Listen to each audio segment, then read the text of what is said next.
Welcome to Labor's View. This show is brought to you by the very hardworking and dedicated members of CWA Local 1081. That's the Communications Workers of America. I'm David Weiner, host of Labor's View, and our members work for the County of Essex Division of Welfare. Non-supervisory, I might add. Tonight, literally tonight, our guest is the inimitable Michael Bright, who is the CEO of the Newark YMCA. Welcome. Thank you, David. It literally is night in Newark, and we can hear the sirens going by, but it's still my city, and I love it. Tell us about yourself, first of all. A little bio. Yeah, 17 years in the YMCA. After college, I had a chance to play a little professional basketball. Played preseason with the Charlotte Hornets and was drafted in the CBA, Rockford Lightning, and had an opportunity to live in Hong Kong and play basketball there. After a few injuries, couldn't compete at that level anymore. I decided to go into work, and my first real job was with the Newark YMCA as a program director. I actually held the same position that the late Congressman Payne had here, and I just worked my way up through the YMCAs. I left Newark, went to St. Louis as a program exec in charge of all programs and some membership. Then I returned back to New Jersey at 5 Points YMCA in Union, New Jersey, where I was my first branch director job. And then from there I went to White Plains, became a vice president in the YMCA. Came back home to Newark. I say home because this is where I started. My wife's from here, so it's my adopted city. And became the president and CEO in 2011. Where's your wife from in Newark? She's from, she went to... Which ward? She grew up in the South Ward, over by Beth, Israel. Okay. Yeah, she grew up over there, went to Peshine and went to University High School. As I told you, I grew up in the, well, initially in the, that's the South Ward, which I was in the Weequahic section. Yeah, yeah. She was right above She would have went to that school, but she went to university. Her brother went to Weequahic. And when I came here, we met in college at Bucknell University. And she's a teacher. She's been teaching 19 years already here in the school system. So all this travel, she has to get a gig each time? No, only one time she left. When I went to St. Louis, we went there for a little over a year. She stopped work and worked for the YMCA out there, and then we came back. They held her job, and she went right back to the same school, and they loved her. She won the Governor's Teachers Award 2 times already in her 19 years. And so which school is she teaching? She's at Quitman Street School. All right. Yeah. All right. Well, that's our NTU, our brother union, sister union. Yeah, good. I didn't know that.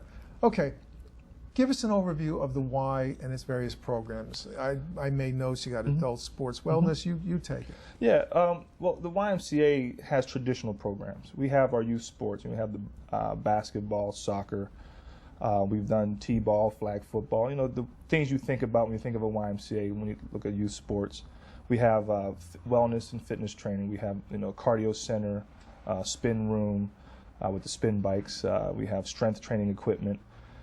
We have aquatics program, very cool aquatics program. We have 265 kids right now between Kearney and Newark who are learning how to swim in our program this month. We have, like I said, we're in Kearney and Newark pool here. We have other youth activities such as after school, summer camp. More of the traditional YMCA activities. I think one of the unique things about the Newark Y is we have a very large housing program. We sleep, well, during obviously the storm, we had full house. There was a little over 350 people here calling home during the storm. On regular, we have about 200 and 225 people that call home, Newark YMCA home every night.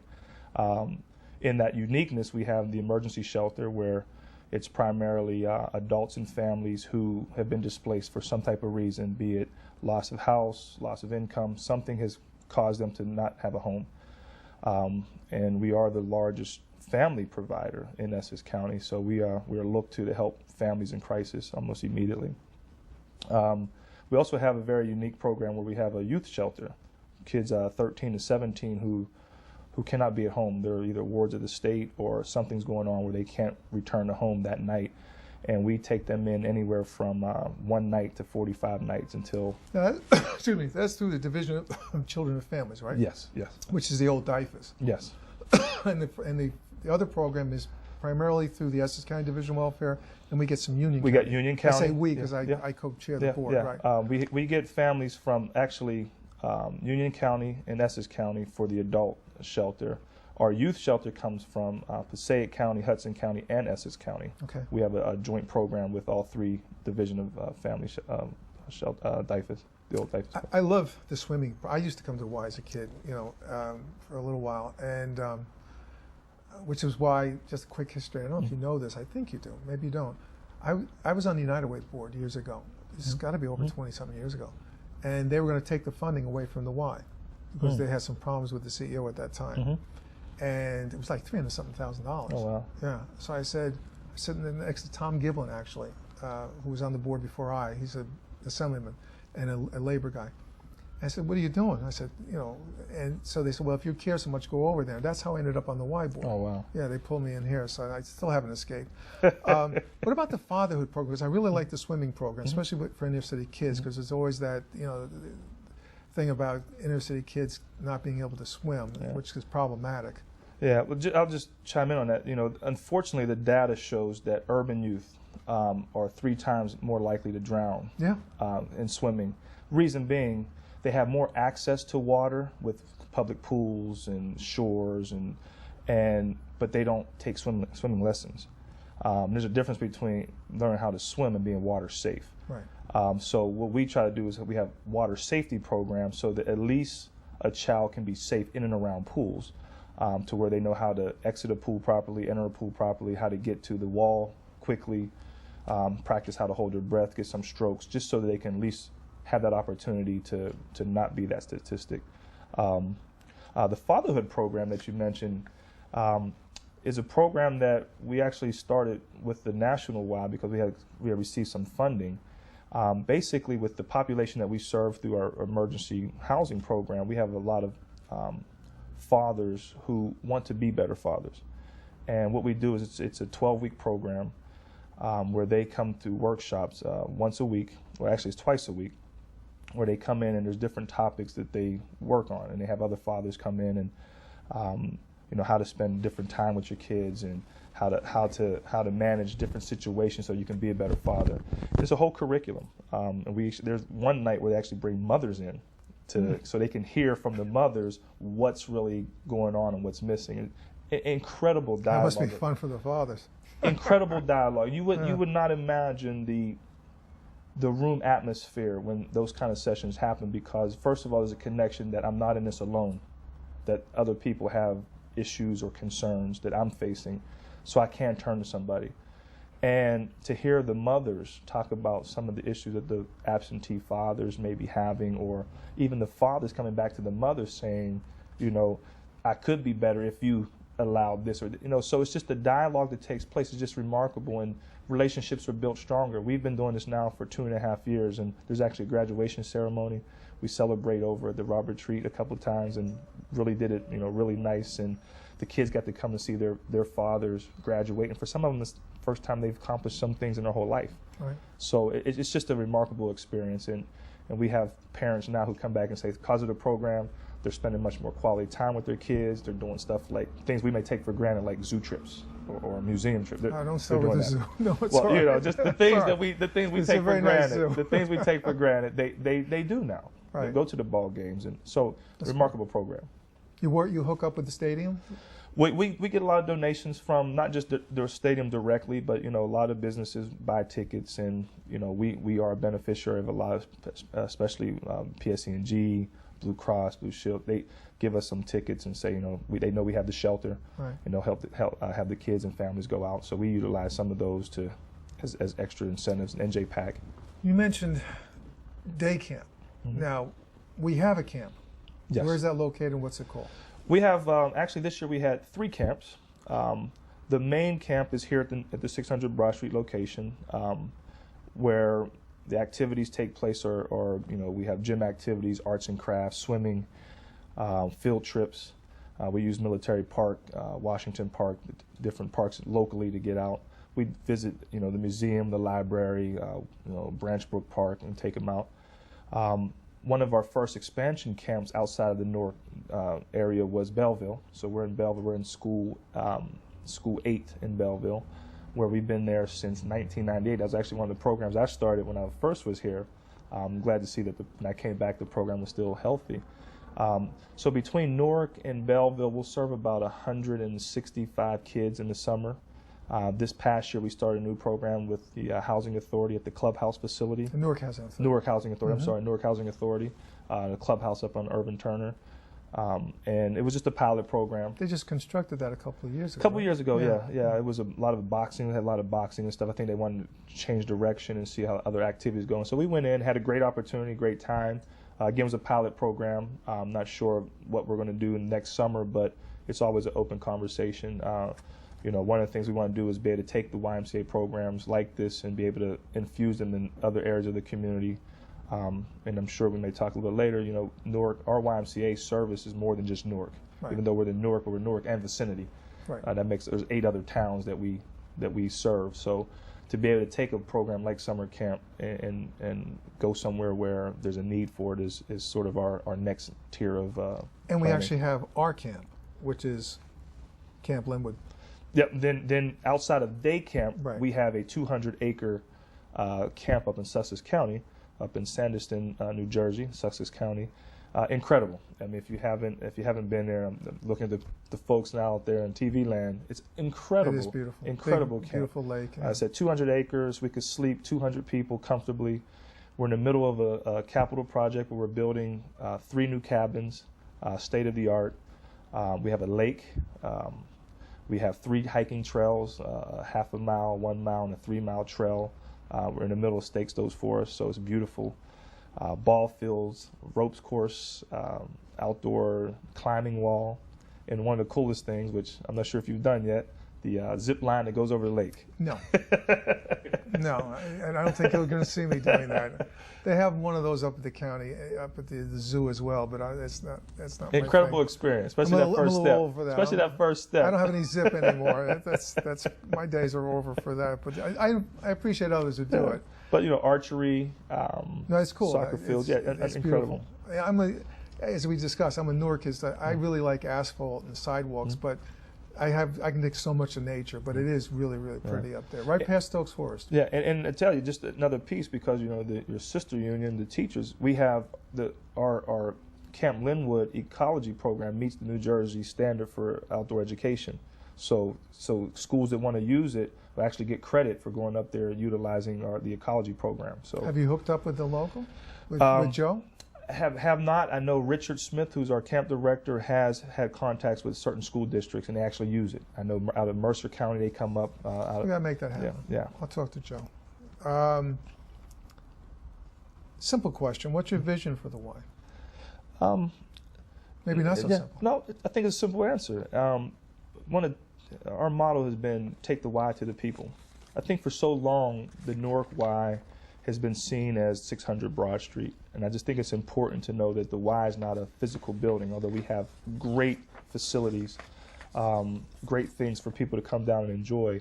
But the Y is bigger than that. Great location. I mean, NJ Pack is down the street. Every bus, I think almost every bus line runs past here somehow, some way, or at least a block away. Can't ask for a better location. Subway stations across the street. Yeah. So, but the Y is more than that, the facility. And I just think that right now, our board is going through a strategic planning process. The staff are excited about the opportunity to take the Y to the people. And I just think that as we start looking down the road, we service the 2 largest urban communities in the state of New Jersey, between Jersey City and Newark. There's no reason why we couldn't have the impact of thousands and thousands, tens of thousands of kids and families by taking the Y to the people. Now, what does that look like? It could be anything from storefronts to other use of school facilities, or even doing some expansion where it makes sense to have some full facility YMCA strategically located. That's the vision I have right now for the Y. The volunteers are seeing it and understanding it, and the staff believe in it. So I just think that another 4 to 5 years, I think this YMCA can be impacting lives a lot differently. Now, we used to call ourselves, I don't know, but do we still, the best hidden? The best kept secret. Right. Yeah, and that's nice, but I don't want to be a secret. No. We have 1 million people nice in our slogan, you could make a nice poster of that. Right. But the reality is, if you're a secret, that means no one knows about you, not using you. And we have too much to offer families to be a secret. So over 1 million people in our service area. There should be no reason why we're not impacting lives on a larger scale than we currently are. But that's just going to take vision, drive, and I believe we have the board and the staff to do that. Obesity is a big problem throughout the country, but particularly in the urban areas, with youth in particular. What is the Y doing about that, the Newark Y? We've been fortunate in the last 3 years to have a first-hand experience in trying to change that. We were approached by Horizon Blue Cross Blue Shield about 3 years ago, and one of the things that we've done through their support and Ys across the state, we implemented what's called Healthy You. We use a curriculum out of University of Texas, which basically does not take away other program curriculum. It adds to it. So basically in our after-school program, we implement 1 hour of this intense to moderate movement program, where your typical programs like kickball, where a kid would kick a ball and run the bases while everyone else stands and watch, that may go on for an hour, and you may move maybe 2 minutes. Everyone moves in the way the curriculum's set up. So all activities that we were used to growing up with to new activities, everyone's involved, there's no out. And it's so fun that the kids don't realize they're exercising. Even to the point where the instructions of the games, there's activities where you're moving a little bit and kids just don't realize it. And the cool thing about it is there's a nutrition piece to it. I was going to ask about that you take home to the parents. So there's a parent and nutrition piece and an actual activity piece that is all incorporated into a 1 hour program. So our goal is to make sure that all our kids in our after school programs, and we've been working very close with the Newark Public Schools, Boys and Girls Club, and the city to train some of their staff and some of their pilot projects to do this, so that the knowledge we get from Horizon Blue Cross Blue Shield and their funding is being spread out to some of the other entities, because we know we can't do this all alone. I know the city's into it. In fact, the city and the county had somewhat of a competition. I don't even know that recently. I think it was through the hospital online, Beth Israel. Yeah, Beth Challenge. Right, and I know Joe D, the county executive, and the mayor challenged each other, and I never heard the results of that. I believe also. I think I know the results. I believe Donald Payne Jr. and the mayor also had a contest, and we were actually a host site. It was us and the Coliseum, which is one of the new fitness centers, and I believe out of 350 people, we had about 250 use the Y as the registration to come in. And it was incredible. I mean, people came in. It was a 12-week program, and it was a fitness challenge to get people excited about losing weight.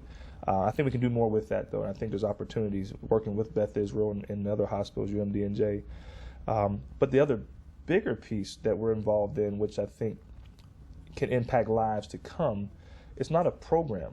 It's we're funded by Robert Wood Johnson, 5 YMCAs in the state. It was Newark, Trenton, Camden, Vineland, and New Brunswick were all selected as a Robert Wood Johnson pilot program to reverse childhood obesity by 2015. So we've been working at it for 2 years now. And it's not a program, it's an environment and policy change. And there's we have 4 initiatives that we're trying to change policy or environment on. One is in the schools, where we're working with other Robert Wood Johnson Foundation partners to bring in a healthier eating opportunities. Which is going on nationwide, actually. That's a big push. Yeah. You know, and then we have safety is one of our initiatives. If the parks, we have beautiful parks in Newark, but if the kids and families don't feel safe, they're not going to use them. So we're trying to work on policy around that. We've met with the police department. They're very supportive of some of the initiative work that we're looking at.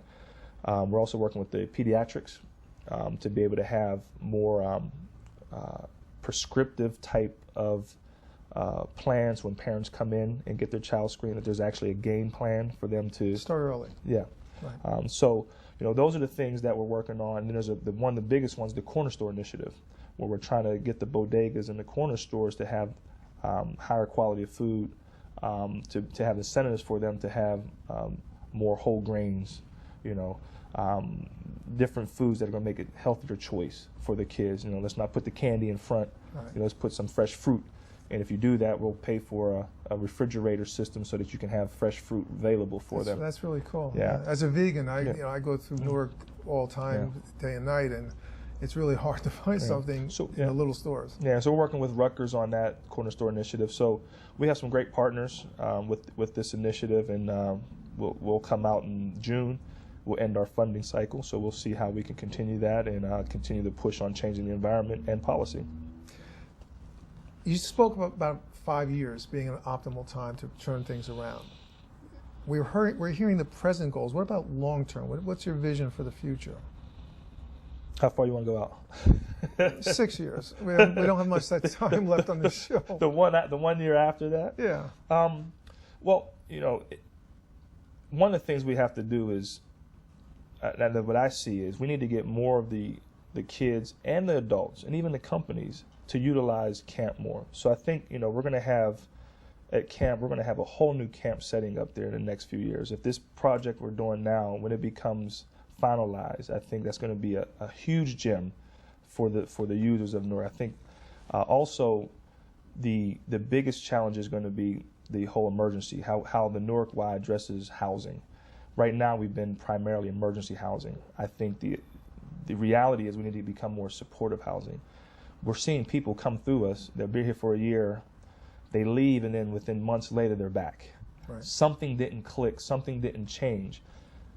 It may sound strange, but I would love to eradicate homelessness, to be out of that business, because what we're doing outside of the shelter part, it's that middle part that needs to be addressed. And as we begin to strategize it, I think we're going to have more efforts in the supportive housing so that people can stay, be more independent of the system and have whatever's missing, a support for them to be able to stay.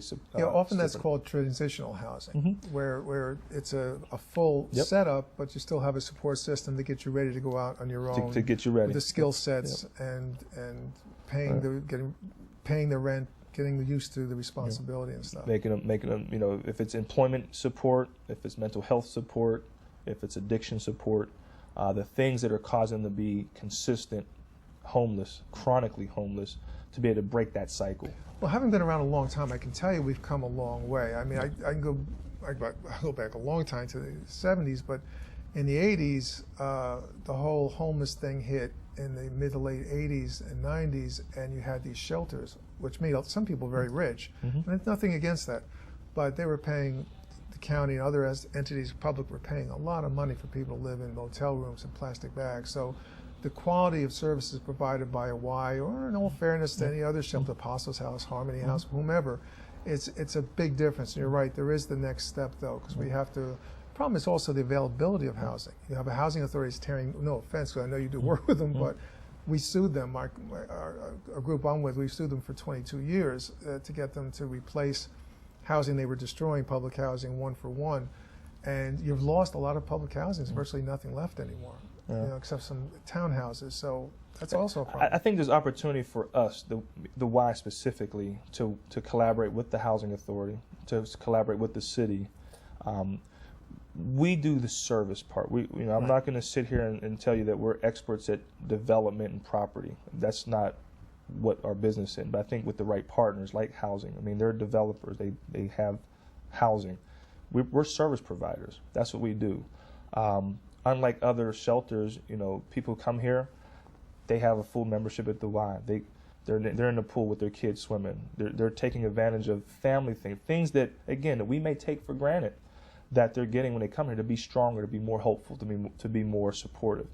Some of the kids don't want to leave, but at the same time, it's like, it feels good to say, well, we're treating, the impact that we have on our lives is great, but we do want them to have a home that's theirs. We want them to still come be part of the Y family, but have bigger dreams and aspirations too. So. I think there's great opportunity for us to partner with some of the other entities to help improve transitional and/or supportive housing. It's amazing. I've always said for years, many people don't appreciate. They talk about the school system, for example, in Newark, and the governor has been a big critic of the schools and the teachers and stuff, and also now becoming somewhat supportive. Maybe there's a gentler Christie, but when you don't have a stable home to go, and you don't have a stable home environment necessarily, it's not conducive to learning. And the best schools in the world are not going to make that any better. So you're right, to solidify the home front is imperative. Well, I tell you, I speak from firsthand experience. My wife being a teacher. In Newark. In Newark. She's probably a teacher third. She's usually a mom before she's a teacher. Right. I mean, kids come with so many problems, so many issues. I think one year, a couple years back, probably late 90s, if she had 25 kids in the classroom, 20 of them were being raised by grandparents. That was just the state of it. And, you know, I remember coming out of pocket buying kids clothes, food, you know. So she was being a provider for other services that most teachers in other communities probably don't ever deal with. Right. But that was her love, that was her passion. And, you know, you can't teach a kid how to read if they're hungry. You can't teach a kid how to read if they're hurt. That just doesn't happen. So, you know, we collectively have to heal the other issues so our kids can have a better opportunity of learning. So firsthand experience, I know it's tough for Newark teachers. We just went through the whatever they call it. It's not a hurricane. It was some kind of Superstorm Sandy. And I live down the shore for political realities. And so I know my sister-in-law, we were lucky this time. I live next to Asbury.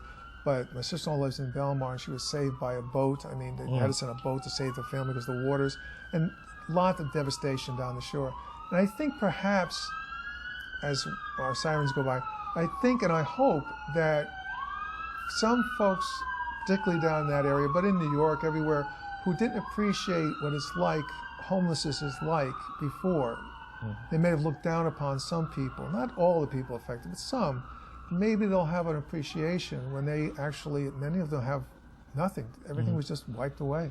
Yeah, it's very sad. You know, sometimes you get a stigma of someone's homeless. Something's wrong with them. Right. You know, I can't say for number wise, but clearly we have people here who are here for no reason on their own. You know, burned out. You know, you don't want to be in a shelter. I mean, I don't know people who desire to be in a shelter. Right. You're here for a reason. My family, we stayed at the YMCA during Superstorm. I mean, there was nowhere to go, and I had to be here to help out and be hands-on, and it was just amazing how the Y was open and here for everybody, but it does give you a different appreciation. Well, in that respect, we had a minute to go. Yep. What can people do in terms of donors supporting the Newark Y? A couple things. One is all donations are 100%. We do not use our donations for anything other than to support families and kids directly. None to the bottom line. Nothing to the bottom line. We fund those through other operations, but not through donations. The easiest way is to go online, www.newarkymca.org. How can I help button, donate, at the top right, and you can make a donation right there. Obviously, we take other donations such as clothes, food, different things. We have a pantry here for the residents. We have 10 floors of residents, so there's always opportunities for that. But most importantly, but also donate time. There's a lot of projects, a lot of reading time for kids. There's different ways you can get involved, but financially, 100% goes to scholarships or financial aid. We do not use it for anything else. So to our viewers out there, as a 20-some-odd year member of this board and seeing the importance of the work that it does, if you do have the time and or the money, we would ask that you do consider the Newark Y, because it does some amazing, amazing work. I've seen it up close and personal, particularly this young man. We took over when? Just a couple of years ago? 2011. Yeah, a year ago. Yeah. I'm sure it seems much longer at this point. 18 months, but it feels about 3 or 4 years. Well, Michael Bright, thank you very much for being a guest on Labor's View. And thank you for watching us. I'm David Weiner, your host, and we hope to see you on future editions of Labor's View. Here on the job.